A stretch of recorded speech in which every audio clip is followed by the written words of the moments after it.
નમસ્કાર વિદ્યાર્થી મિત્રો, બીએસસી કેમિસ્ટ્રી સેમેસ્ટર 1 માં યુનિટ નંબર 3 બેઝિક ઓર્ગેનિક કેમિસ્ટ્રીમાં આપણે લાસ્ટ ટાઈમ નોમેનક્લેચર જોયું હતું. ઓકે, સો આજે એ જ છે, લાસ્ટ પાર્ટ છે નોમેનક્લેચરનો.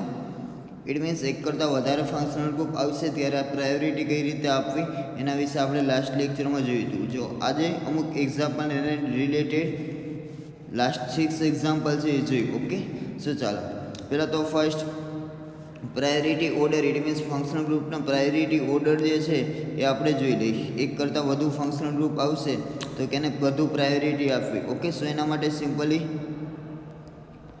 આ રીતે લાસ્ટ ટાઈમ એક ચાર્ટ જોયો હતો. ઓકે, સો આ જે છે ફર્સ્ટ કાર્બોક્સિલિક એસિડ, ત્યાર પછી એસ્ટર, ત્યાર પછી acid halide, amide, nitrile, aldehyde, ketone, alcohol, thiol, amines, arenes, alkene, alkyne, alkane, ether, ત્યાર પછી ઇથર, ત્યાર પછી આલ્કાઇલ હેલાઇડ ને nitro. Okay, same it is આ ચાર્ટ પણ એ જ છે. Ready, acid, sulphonic acid, ester, acid, chloride, amide, cyanide, ત્યાર પછી આલ્ડીહાઇડ, કીટોન, આલ્કોહોલ, એમાઇન, ત્યાર પછી આલ્કીન ને લાસ્ટમાં હતું આલ્કાઇન.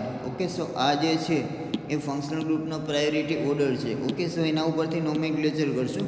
ફર્ધર 6 એક્ઝામ્પલ જે લાસ્ટમાં છે એ આપણે જોયા છે. ઓકે, ના આઈયુપીએસસી નોમેનક્લેચરનો કોન્સેપ્ટ આજે આપણે અહીં કમ્પ્લીટ કરીએ. જો ચાલો, ફર્સ્ટ જે છે એ મેઇન, એમાં બે ફંક્શનલ ગ્રુપ છે. એક તો છે ચાલો COCl એને acid chloride gas, OCS3 it means અહીંયા જે છે આલ્કોક્સી છે. શું છે? OR હોય તો આપણે એને આલ્કોક્સી સમૂહ કહેતા. રેડી, તો એક પ્રકારનું ઇથર છે. જો ઓક્સિજનની ઉપર એ CH3 છે અને નીચે CH. ઓક્સિજનની ઉપર નીચે બંને બાજુ, ઇટ મીન્સ ઓક્સિજનની બંને બાજુ કાર્બન એટમ હોય તો આપણે એને ઇથર કહીશું. રેડી, સો આમાં પહેલાં તો નંબરિંગ આપી દઈએ.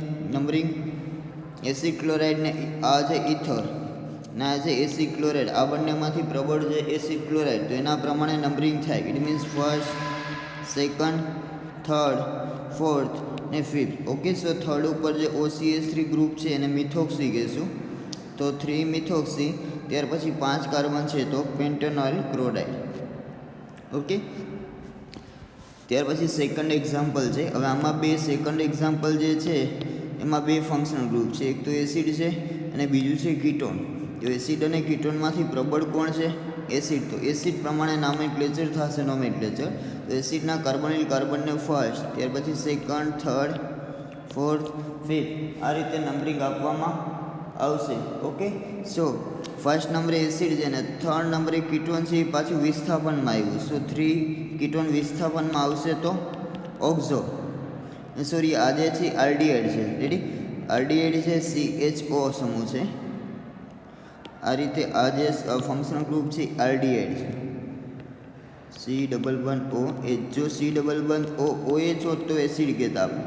રેડી, ચાલો એક આલ્ડીહાઇડ છે અને બીજું કોણ છે? કીટોન. આ જે સેકન્ડ એક્ઝામ્પલ છે એમાં બે ફંક્શનલ ગ્રુપ છે. આ છે આલ્ડીહાઇડ, આ છે કીટોન. ઓકે, તો આલ્ડીહાઇડ અને કીટોનમાં પ્રબળ છે આલ્ડીહાઇડ. એનો ક્રમ જે આપણે સ્ટાર્ટિંગમાં જોયો તો એના ઉપરથી આપણે આઈડિયા આવશે. તો કીટોન છે એ કેમાં આવશે? સબસ્ટિટ્યુશનમાં આવશે.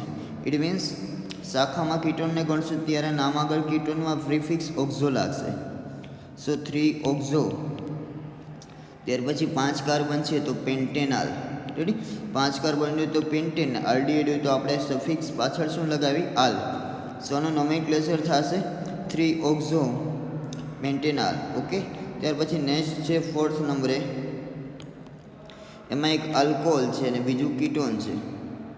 તો આલ્કોહોલ એક આલ્કોહોલ છે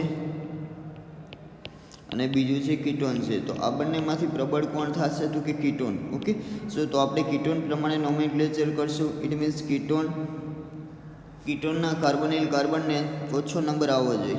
1 2 3 4 આ રીતે નંબરિંગ આવી પાછળ. 4 ઉપર OH જે સમૂહ છે એ શું આવશે? શાખામાં આવશે, કેમ કે મેઇન ફંક્શનલ ગ્રુપ કીટોન છે. જો આલ્કોહોલ જે છે એ આપણે સબસ્ટિટ્યુશનમાં ગણશું. તો 4 ઉપર હાઇડ્રોક્સી અને કીટોન હોય તો પાછળ ઓન પ્રત્યે લાગે. 4 કાર્બનની મેઇન ચેન છે તો બ્યુટેન. સો 4 હાઇડ્રોક્સી 2 બ્યુટેનોન. ઓકે, અથવા બ્યુટેન 2 ઓન લખો તો પણ ચાલે. ત્યાર પછી જે ફોર્થ નંબરે જે છે એમાં શું છે ભાઈ સિમ્પલી કાર્બન ચેન છે એ 6 કાર્બનની છે. ઓકે, સો આમાં ફોર્થમાં પહેલાં તો આપણે ફંક્શનલ ગ્રુપ ક્યાં ક્યાં છે એ જોઈ લઈએ. એક છે આલ્કિન ડબલ બોન્ડ ને બીજું છે એ કીટોન છે. એક છે આલ્કિન ને બીજું છે કીટોન. રેડી, આમાં નંબરિંગ આપી ફર્સ્ટ, સેકન્ડ, થર્ડ, ફોર્થ, 5, 6. સો થર્ડ ઉપર કીટોન છે ને ફોર્થ ઉપર આલ્કિન છે.